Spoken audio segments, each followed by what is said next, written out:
Good evening, everyone, and thank you for joining me tonight on a very special edition of Spanning the Need. I'm your host, Anthony Spano, and the Mayoral Candidate Speaker Series presented by Sherman Creative. During the Speaker Series, we'll be discussing the issues with all of the candidates of mayors for the race of City of Youngstown, both Democratic and Republican candidates for the primary that will happen Tuesday, May 4th. Let's get it started. Tonight, we'll be talking with Democratic Mayoral Candidate, First Ward Councilman Julius Oliver. Julius, thank you for joining me tonight. Thank you for having me. Well, we're going to get right down to it. I appreciate you taking time. I know it's a busy election schedule and you got a lot going on. So just so people may not know you, tell us a little bit about yourself and your background.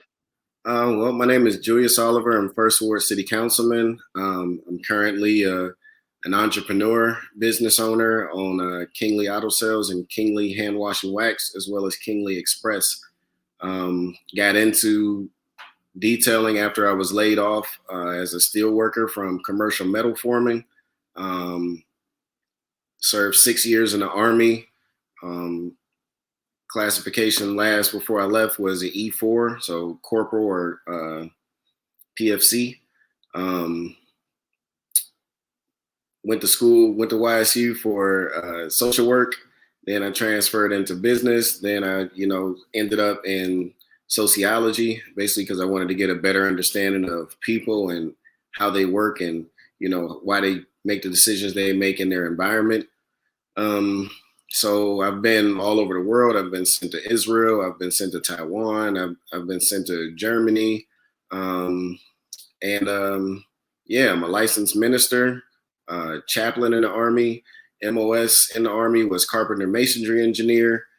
So I think I carry a lot of different titles and trainings that make me, very relatable to everybody in Youngstown. Business owner, ex-steel man of many traits.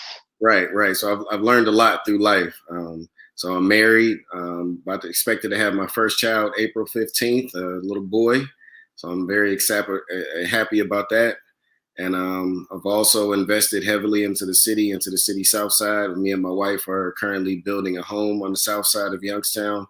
And I did that basically because I wanted to set, even though I've been a lifelong resident, I wanted to put down real roots and invest into my city and let people know what you can do with these vacant lots and the opportunities that are available both at the city level and that, when it comes to banks financing. So I did that so that other people wouldn't have as hard a time as me and my wife did trying to get the financing to build a house. So now other people, when they build a house in Youngstown, it'll hit or appraise off of ours now. So to me, that's really good to hear. Yes, sir. And thank you for your service. Appreciate it. That's just great to hear that you volunteered for our military. And I mean, people don't realize it's a volunteer. You volunteer for a job like that. So, and we talk about that. I live in the city, and a lot of people are. This is a big race right now, and we're looking at a variety of different ideas and thoughts that go around with the candidates, and we'll be talking to all four. And why do you feel that you're the best candidate to be mayor of Youngstown? Number one is, like I said, relatability. I think both national and local government has really gotten away from the people that they're elected to actually serve. And I say that because I got into city council trying to figure out why the city was in the situation it was in.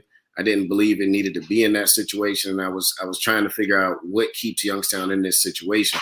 So upon entering city council, I got a real from the middle, from the inside look at how city government works. And I got to see that it's absolutely not designed to serve the people that, that elect people and give their confidence to those elected officials to say, hey, when I put you in office, you're going to represent me and my needs and my family and my street and my neighborhood. So I feel like I'm really the best candidate for the job because of basically my experience on city council for the last 6 years, all the different things I've learned, all the different pieces of legislation I've passed, and specifically working with the people of Youngstown in not only my ward, which most people don't know the first ward encompasses basically every side of town. You got the downtown business district, east side, south side, north side, a little bit of, Mill Creek Park over on the west side. So with that being said, I basically have been able to learn the needs and the wants of people on every side of town, as well as the downtown business district and our university. So I think that knowledge alone, puts me ahead of, the bunch as far as my experience goes, and basically the passion that I have to be able to see the entire city improve. Just like with me building a house, I want to be able to see citizens of Youngstown be able to put down those roots and be able to get those investments into the city.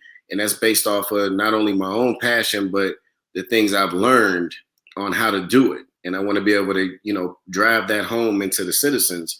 I think my passion for transformation also is what makes me a better candidate, as mayor, because I don't see anything as an impossibility. I see everything as it's something that can be done. And if it's not being done in the current way it is being done, then we have to change that way. And Youngstown definitely has to find a different way of doing business. What we did 30 years ago basically isn't working. I know it's not working. I can see it from the different departments, from the police department to economic development. It doesn't work for the citizens of Youngstown. And I have the knowledge and the drive and the integrity to be able to set those things straight and focus on the citizens of Youngstown, primarily because I don't owe anybody anything. I don't have any, big stakeholders in my pocket. I don't have anybody breathing down my neck saying, I need you to do this for me and my corporation and lead the people out. I'm down here with the people of Youngstown. I came up with the people of Youngstown, and my understanding is you have to be able to build the economy from the bottom up in order to raise that tide for everybody. Now, we know that when we talk first days in office for the President of the United States, we talk first 100 days. But at city and county, we talk the first 90 days because that's the key.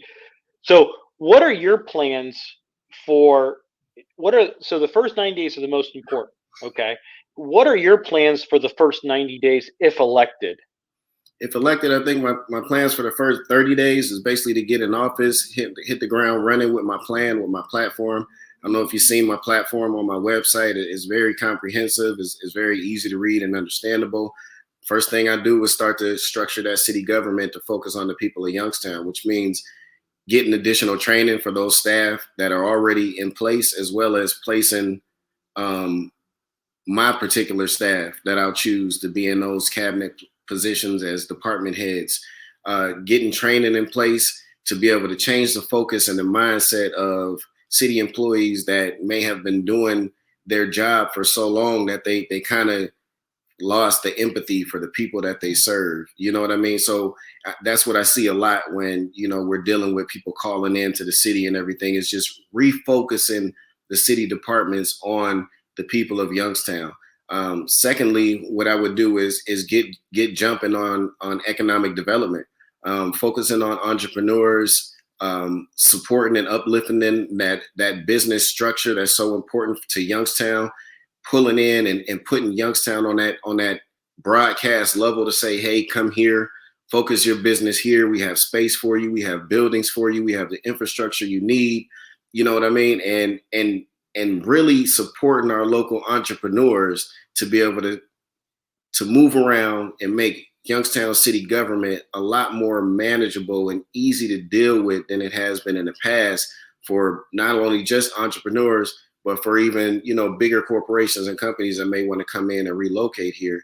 And I think in those last 30 days and at that 90-day mark, what I would do is work really close with organizations to build a new force, kind of like we did with Smart 2, to be able to get those millions in place for downtown and YSU. Well, we need to do the same thing for the rest of the city. So if we were able to do it for them, we can do it for the rest of the city. And that's going to involve also dealing with our school systems to be able to bring that up to the point where, you no longer have to ask the question, do I want to send my kid to Youngstown City School? Or a CEO in another, state doesn't say, well, I don't want to, move to Youngstown because where are my employees going to send their kids? You know what I mean? And that's going to have to come with training our students to be able to end that pipeline to prison and be able to focus them for the future. So 5-10 years from now, Youngstown is a totally different environment, and that's going to greatly involve working with the police department to be able to bring crime down and to be able to increase patrols in certain neighborhoods and certain hot spots, but also be able to bring that community policing feel back so that everybody knows their officer, the officer knows the neighborhood, and we can stop those violent crimes. Because if we don't boost the economy, then we don't solve the problem of poverty, and we know poverty is what produces crime. So that's what I would do, what I would focus on in the first 90 days.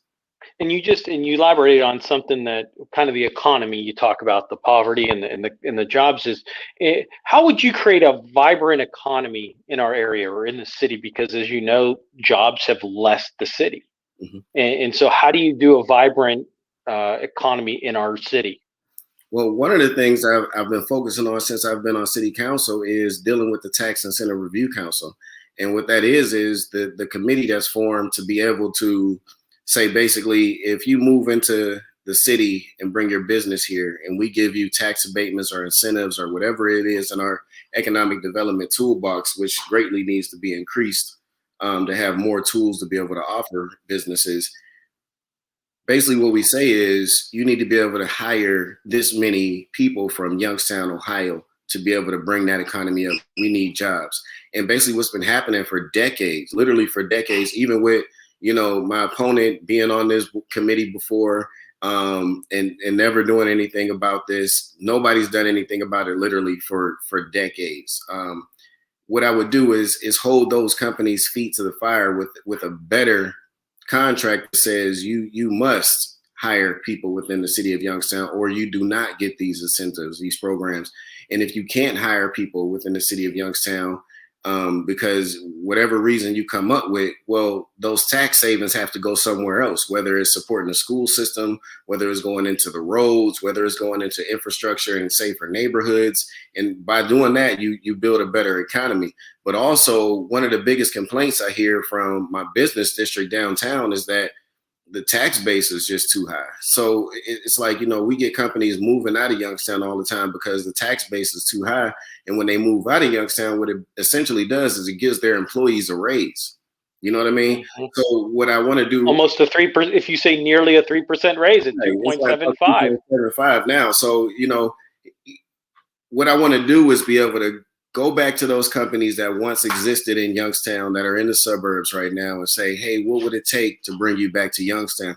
And if I get enough of those companies that commit to coming back to Youngstown, then I can lower that tax base. You know what I mean? Because it won't suffer as much if we get all these companies, these doctors' offices, these dentist offices, all of the professionals that left. If we get them to come back down here, occupy these buildings, then you can lower that tax base to the point where the city won't suffer economically from it because you got more companies driving the tax base now.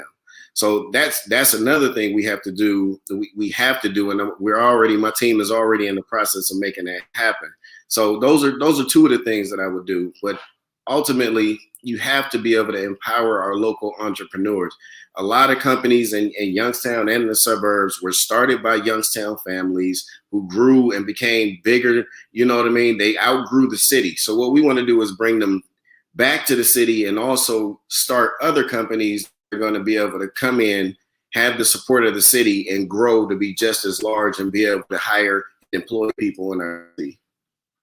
And that becomes one of those things that it's like a massive undertaking because of the history of Youngstown.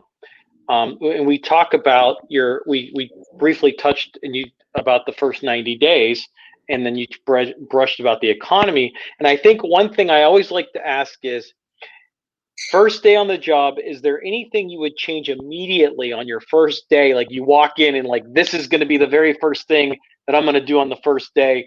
What would, if you were elected, what would that be? Because I always like to get into a mind, like, what are you going to do? Are you going to sit back and or evaluate the situation, or are you going all in? No, my first day in office, I'm going all in. We're going to start hitting the ground running. Everything that I talked about within those first 90 days is going to start in that first day. You know what I mean? It's just, to me, it looks as if it's low-hanging fruit. That's the way I see it. These are things we can absolutely accomplish right away. So those things will get accomplished right away. And it'll start with putting a team together that's actually going to be able to help me accomplish these things. Because right now we have people in place. Take our law department, for instance. The law department holds up so much economic development. You cannot imagine. And you have to have leadership in place to be able to say, look, I know you like my best friend and my buddy, but you're not good for the city, so I'm gonna have to let you go. So that's one of the things I'm doing immediately, is replacing the law director and putting somebody in that place that's going to be able to push the city forward, be able to put legislation on, be able to get contracts together, be able to attract people. So that pipeline, that bottleneck is just unclogged. Okay. And I think this question is probably on a lot of people's minds in the city right now. It becomes what's going on the last month or two. Is the last couple of months we're looking at a lot of violence in the city from different angles. It could be anything that we've had. What steps would you take to curb violence in our communities? I think, like I said, it starts with, I learned a lot when I went to Israel. One thing I learned when I went to Israel is that Israel has a focus on Israel.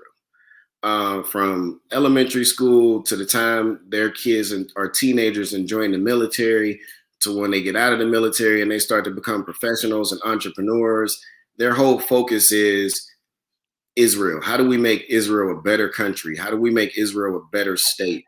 And I think that's something that has to be driven home in Youngstown, is how do we make Youngstown a better place?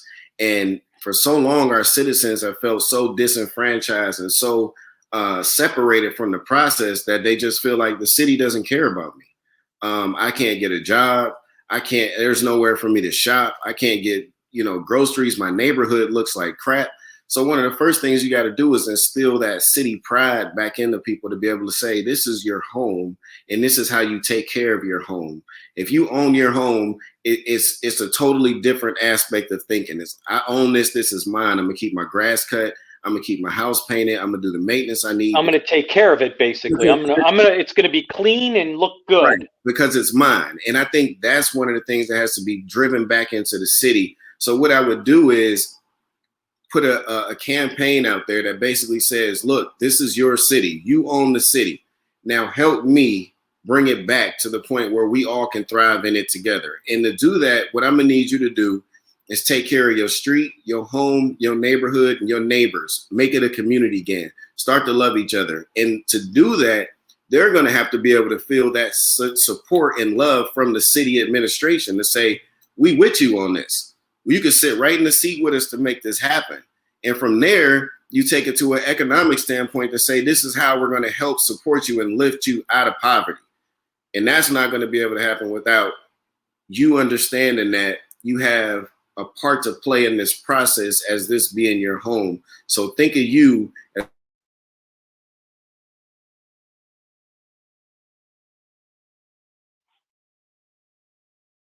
the best you can be. How can we? Did it cut out on me a little bit? No, you keep going. You're fine. Oh, okay. So yeah, you know what I mean? You got to be able to, because if there's a sense that I don't belong, it's kind of like when I created the position that Derek McDowell is in for the amphitheater and Cavelli Center. The community partner or the community coordinate engagement, right? So what that is people didn't feel in Youngstown, the Youngstown citizens on every side of town didn't feel like the Cavelli Center was theirs or the amphitheater was theirs. You know what I mean? They felt like it was always an invitation to the suburbs to come down. And it was always an invitation to come downtown, you know what I mean, to the suburbs, but it wasn't to the citizens of Youngstown itself. So my thing was, I need to create a position that's going to be able to reach out to the citizens of Youngstown and be able to say, hey, this is yours. Come enjoy it. Come support it. Come take care of it. You know what I mean? And when you put that pride, that hometown pride, and say we care back into the community, then people start to care about themselves and start to care about their neighborhood and start to care about their neighbors again, which forms a community again.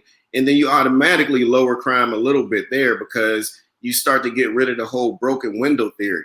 So if you got the city going out and the city is now manicuring the city, taking care of these dump trash sites, taking care of these houses, and instead of tearing them down, creating a program that's going to be able to remodel these homes using the city's remodeling tax abatement connected to the bank, you know what I mean, and build these neighborhoods back up, then you create a beautiful place where crime it looks like it doesn't belong there.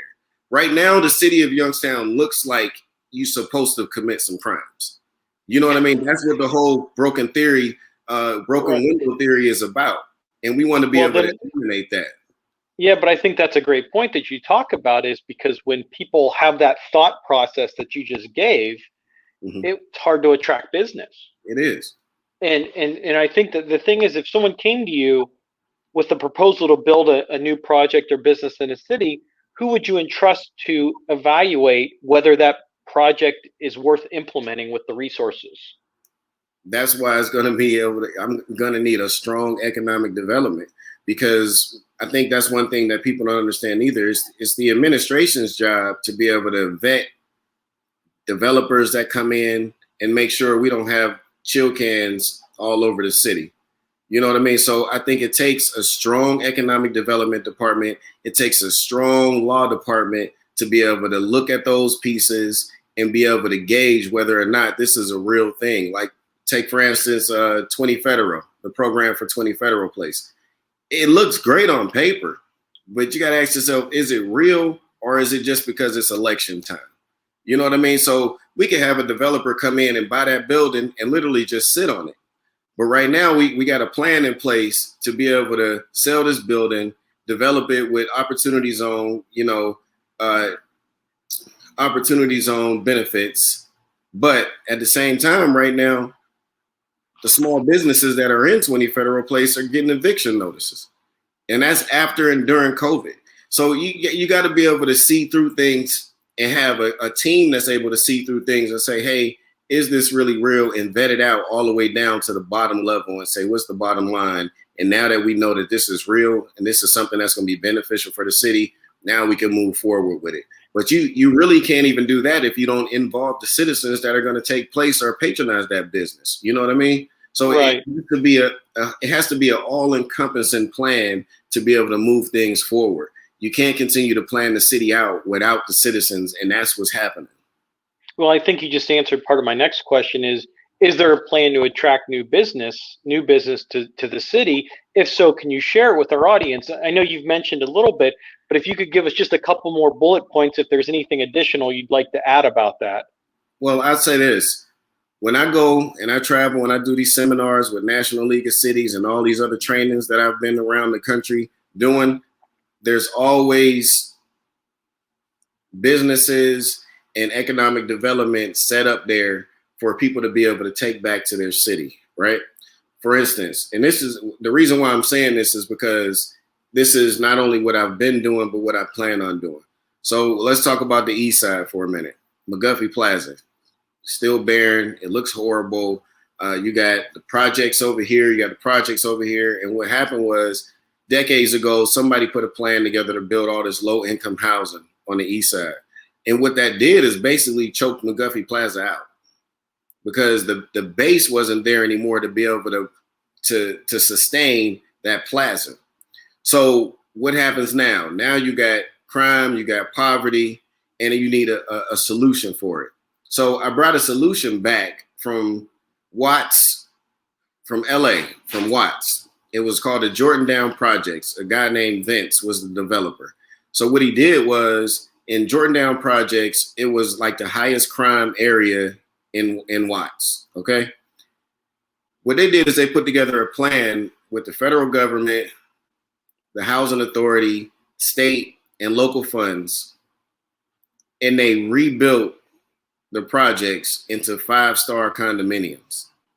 They used the citizens that lived in those projects to build them. They trained them to be construction workers. So they got the jobs to be construction workers and made that money.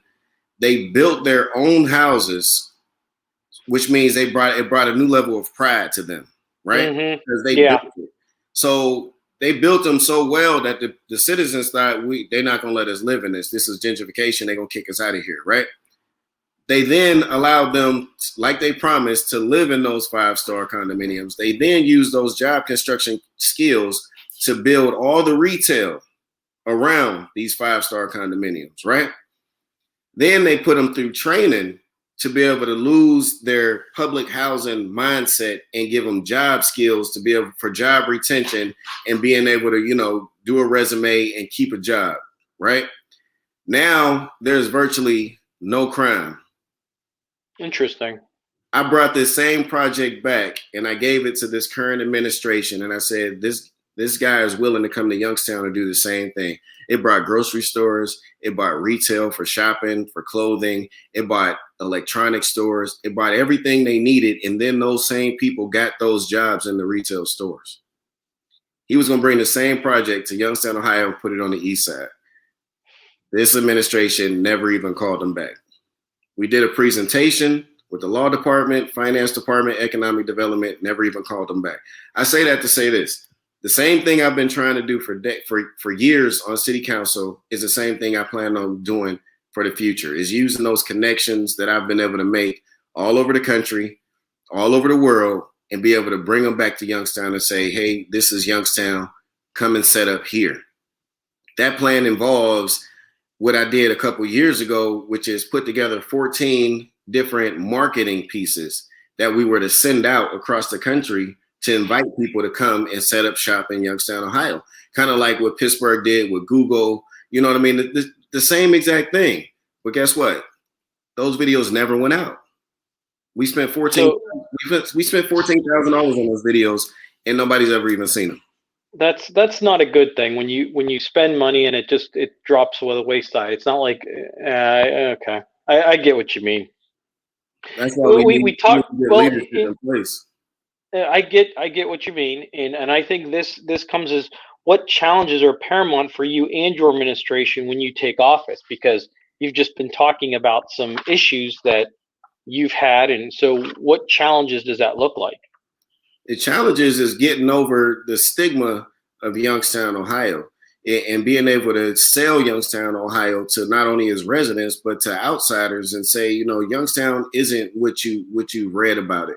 It isn't the worst place to live in the country. It isn't that. It's a great city with great bones, great infrastructure, and it's designed and built to be bigger than what it is. And you can come here and help us become that bigger city. So I think the biggest challenge is getting over the mentality that a lot of people in Youngstown have and changing that mentality, and even changing the mentality within City Hall and local government. Because if you were to sit in some of these meetings, you would see that a lot of people that are in leadership really just don't believe in the city. So since they don't believe in the city, they don't put 100% effort into it, because everything seems like it's just too much or too good for the city. I don't see things that way. I see the city as something great and something beautiful that we shouldn't be taking shorts or taking losses or settling for anything. Everything should be above par in my eyes, and we can get there. It's just a matter of making it happen. Having leadership in place that's able to inspire people, that's able to encourage people. And you gotta ask yourself, when is the last time we've had an inspiring leader here? You know what I mean? We should have been inspired all the way through COVID. Instead, we were starved for information. You know what I mean? That's why I didn't support the whole Youngstown city mandate to wear the mask, because I felt like it was redundant. It's like, you doing this just to make people feel like you're doing something, but when the governor made it a law in the state, it was automatically a law in Youngstown. So I'm like, why are we doing this? So that's the type of thing we don't need anymore. We need inspiring leadership that's going to be able to put information out there and be able to change everybody's mentality about where they live, so they can take ownership and they can do better and have the city support to do better. Well, you've been talking about city jobs and specific departments and how people have an emphasis on what they're doing and kind of getting inspired. And in the last 30 years, we've lost a chunk of our population, steel mills, and due to job loss and multiple other issues throughout the years. For example, I was on the park commission for the city of Youngstown probably about 7-8 years ago. Mm-hmm. And at that time, we had a park system that was massively serving could have served 165,000 people in the city of Youngstown. Mhm. Well, our commission wanted to bring that down because we only have 65. So how do you feel that there should be a restructuring of city government, or a look at, or an overall view of looking at the current population and what we serve, because that's a big difference. Yeah, I think you got to totally reimagine city government, and you got to reimagine it to the point where we get to the point where we need to be. Even when it comes to the park system, you don't. Everybody in the city is not utilizing the parks, and why? And I just use that as an example because now that was 7 years ago. I don't know what it's like now, but there were so many properties we were just cutting the grass, Mhm. and there really wasn't money to service all of them. So why are we taking care of all of the parks? So why can't we downsize 7 great parks and 7 great wards? So that was my emphasis to the question of how do you look at that? I think what you do is you pick the best of the best and you improve upon it and you work on those parks one by one. And then you invite people, like I said, with a marketing campaign that says utilize your city and its services. When you get to the point where you're actually able to utilize them, and then you're able to go out and get greater grant dollars to take care of them, because now you can say, okay, well, look, we got this many people coming to this park, we got this many people coming to this park. Now you go to the federal government and say, this is the capacity we have, this is what the capacity we're trying to get to. We need these dollars to be able to get to that. And at the same time, you have to beautify those parks instead of just cutting the grass. But And if we don't invite our citizens to utilize what we have, which all our parks are greatly underutilized, then when I went to Taiwan on a Saturday, the parks were so massively packed with parents and kids playing. I almost thought it was fake, like a movie. I'm like, I can't believe all these people are in the park. But we have to change the culture of Youngstown to be able to get back to that. well, I think, and let me kind of intrigue about this is then let's look at the whole picture now. City of government, population has decreased. Do you guys look at the way the services are provided because our population has decreased, or what do you look at in that regards? Absolutely. You got to look at it to the point where how do you take care of the greater needs of the population we have when you have a population that's shrinking? How do you deal with what you have on a greater level? And that's what we're looking at right now, even going through these budget hearings, because that's what we're going through right now is budgeting for the police department, the fire department, the parks department.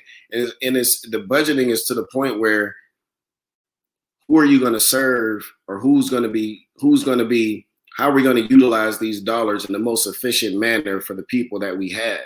And quite frankly, some of our city departments are too big for the citizens that we have. And those things can be downsized and put those dollars where we need them to be able to have a greater impact on our citizens. And I think that's how you look at everything pretty much right now. How do we make this the greatest place possible for the people that we have?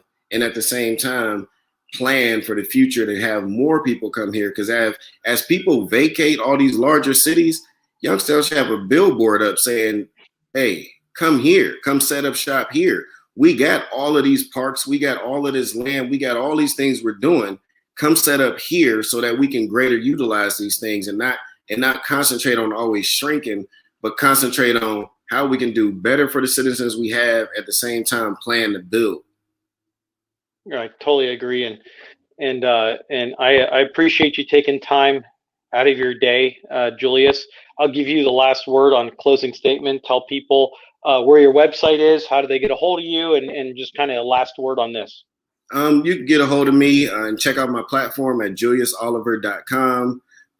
What I want you to do is go to my platform, read up on it, see what I'm about, get to know me, and figure out how can you help me help you, because that's what I want to do. I want to be able to put the citizens of Youngstown right in the seat with me and really return it back to a government of the people, by the people, for the people, because you are the people in this city that are being neglected. I don't care which side of town you live on, you're being left out of planning your city out. You're being left out of a lot of things, and things are getting planned by people that have no intention on making your life better, but making their bottom line better. And I'm telling you that as a fact from sitting in the seat and seeing it for myself and not being a member of the club to be able to say, I'm just going to get behind this politician or this politician and do what they want me to do because I'm in this particular party. No, I'm a person that says what's best for the citizens of Youngstown and how can I serve those needs. When I get in the seat, what I'm going to do is focus on you, the people of Youngstown. And for that reason, I would like your vote May 4th, the primary. Elect Julius Oliver, Mayor of Youngstown.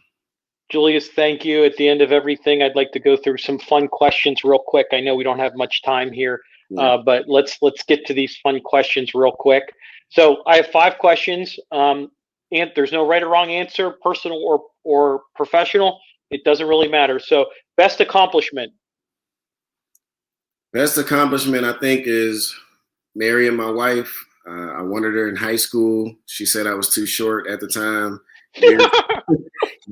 Years later, I bumped into her at an award ceremony. I was receiving a black diamond. She just happened to be there. She caught my eye again. And I'm like, hey, how you doing? Took her out to dinner. She fell in love with me that night. I married her about a year later. And now she's pregnant with my son. And I think that's the greatest accomplishments I've ever done. That's a great story telling you you're too short. Best memory. She was a basketball player at Cheney, and I was just a little guy. So she was still her height now. I was like 4'11" in high school. Yeah.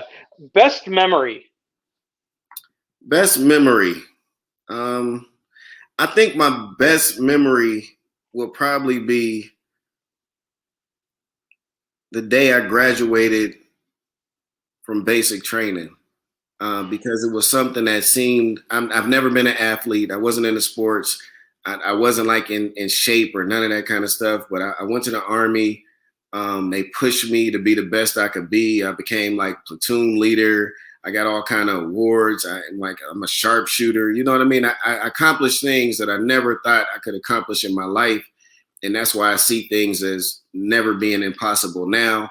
So when I came through that being a soldier in the United States and I got through the hardest training in the world, which is Fort Benning, Georgia, infantry training, I'm like, I'm unstoppable from here on out. And our drill sergeants literally told us that you can go anywhere in the world and you're going to be a leader. And it was true. So I think my best memory is the day I graduated from basic training in the United States Army.